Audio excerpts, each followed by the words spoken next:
اللہ کو پانے کا راستہ کیا ہے؟ محمد الرسول اللہ صلی اللہ تعالی علیہ وسلم۔ لقد کان لکم فی رسول اللہ اسوۃ حسنہ لمن کان یرجو اللہ والیوم الآخر وذکر اللہ کثیرا۔ یہ عجب آیت ہے۔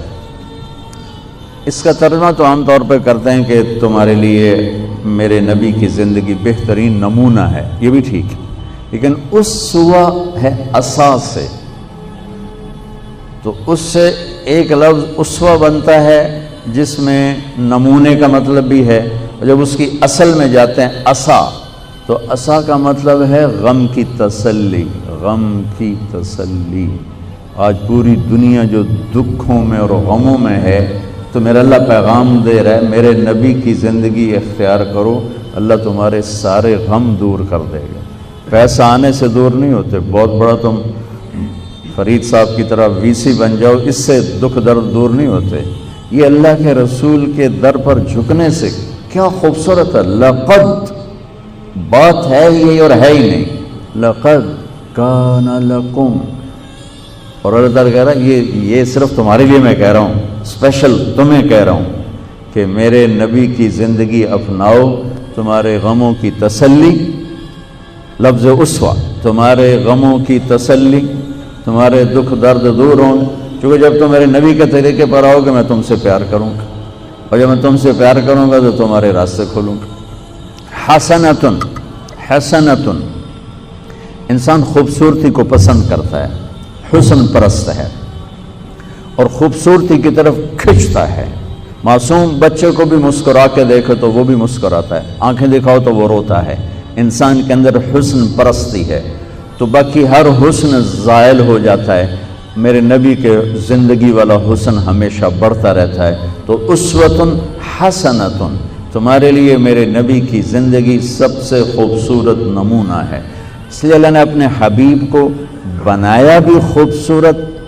حضرت عائشہ فرماتی تھیں کہ یوسف علیہ السلام کو دیکھ کر عورتوں نے ہاتھ کاٹ لیے، اگر میرے بیموق کو دیکھتی تو دل پہ چھریاں چلا کے بیٹھ جاتی۔ اللہ نے آپ کو اتنا حسین بنایا تھا۔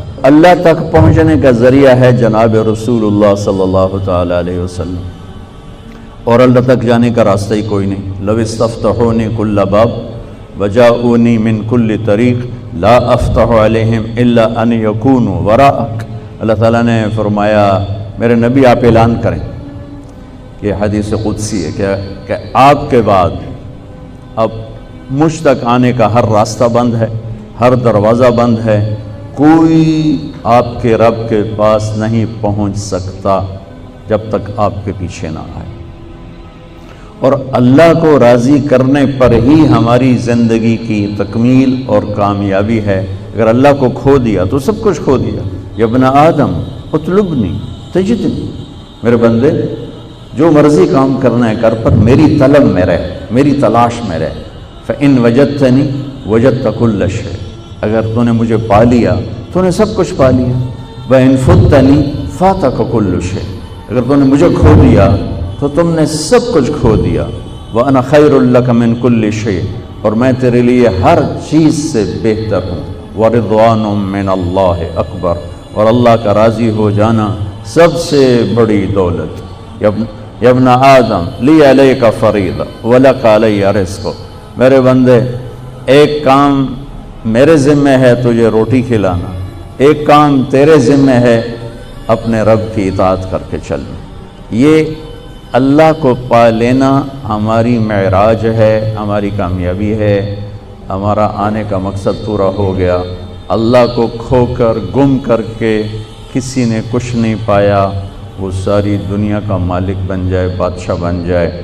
سکندر اعظم نے بابل میں جب موت نے جھٹکا دیا تو ایک آہ بھری اور کہا کوئی ہے جو مجھ سے میری ساری حکومت لے لے اور مجھے اتنے دن مہلت دے دے کہ میں مقدونیہ جا کے مرنا چاہتا ہوں، اور ساری دنیا کو فتح کر کے یہ حسرت لے کر بابل میں ہی مرا، اور اس کے تابوت کو اسکندریہ لے گئے، مختلف قول ہیں، وہاں جا کے دفن کیا گیا۔ تو میرے عزیزو، اپنی منزل، اپنے اس طریق زندگی میں اللہ کو اپنی منزل بناؤ۔ اللہ کہ یا اللہ تو مل جائے